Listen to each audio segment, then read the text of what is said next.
আজকে কাজের সাইডে গিয়ে শুধু কাজই করলাম না ফাঁকি মেরেছি, সবই বলবো এই ভিডিওতে। ভিডিওটা পুরোটাই দেখো, তাহলে বুঝতে পারবে। তো আসসালামু আলাইকুম বন্ধুরা, আমি আছি বাপি। বর্তমানে আমি আছি এখন চেন্নাই, আর এই চেন্নাইয়ের মাটিতে আমার 90 দিন চ্যালেঞ্জের আজকে 45 নম্বর দিন। তো সকালবেলা আজকে ঘুম থেকে উঠেছিলাম, আর ঘুম থেকে উঠে আমি ফ্রেশ হয়ে দিয়ে আয়নাতে মুখ দেখছি। আরে ভাইটা বলছে আয়নাতে মুখ দেখে কি হবে ভাই, পকেটে টাকা থাকলে সব কিছু দেখা হবে, আর কথাটা কিন্তু ভাই মানতেই হবে। দিয়ে আমি বাইরের দিকে এসে দেখি সবাই কাজে যাওয়ার জন্য রেডি, শুধু একমাত্র আমি বাকি আছি। আর আজকে তো আমার বিশাল মনটা খারাপ, কারণ আমার মামা আজকে বাড়ি চলে যাবে তার জন্য। দিয়ে আমি ওই সাইডটাতে চলে আসি, যে সাইডটাতে লন্ড্রির মেশিন গুলো আছে। আর আজকে কিন্তু একটু বেশি কাজে চাপ ছিল, কারণ যে সব রিপেয়ারিং এরা ছিল আজকে পুরোটাই কমপ্লিট করতে হবে আমাদেরকে বলেছে ওনার। আর এদিকে তো আমাদেরকে ওনার কাজে চাপ দিয়েছে ঠিকই, কিন্তু পানি সাইডে নাই, তাই কি করবো বুঝতে পারছিলাম না। দিয়ে ওনার আমাদেরকে বলছে যে একটা কুয়াতে দেখ পানি আছে, ওখান থেকে বালতিতে করে পানি তুল আর কাজ কর। দিয়ে আমরা তাই করলাম, তার দিয়ে একটা বালতিকে বাঁধলাম, দিয়ে ওটা দিয়ে পানি তুলে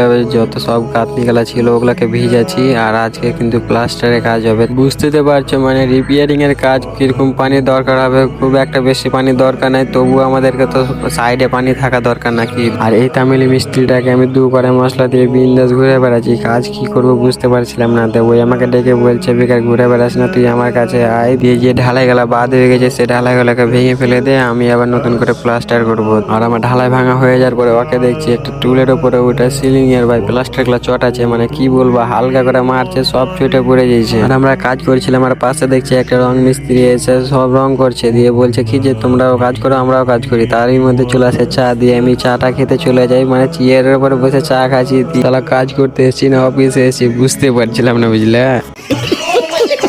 দিয়ে চা খাওয়া দাওয়ার পরে কিন্তু আমরা সবাই মিলে কাজে লাগতে যাবো। আর দেখছি আমাদের মিস্ত্রি কিন্তু আবার আমাদের সাইডে এসছে, মানে অন্য সাইডে কাজ করছিল, তাই আমাদের সাইডে কাজ করতে এসছে। বলছে ওই সাইডে কাজ শেষ হয়ে গেছে। আর কাজ করছিলাম, তারই মধ্যে দেখছি একটা ছোট কুকুরকে একবার ডেকেছি, কুকুরের বাচ্চাটাকে, দিয়ে চলে এসছে আমার কাছে, মানে যেতে চাই না আর, বুঝলে, শুধু আমার কাছে ঘোরাঘুরি করছে। মানে মানুষকে ভাই এতবার ডাকার পরেও আসে না, কিন্তু ছোট্ট কুকুর একটা একবার ডেকেছি তাতে চলে এসছে, বুঝতে পারছো।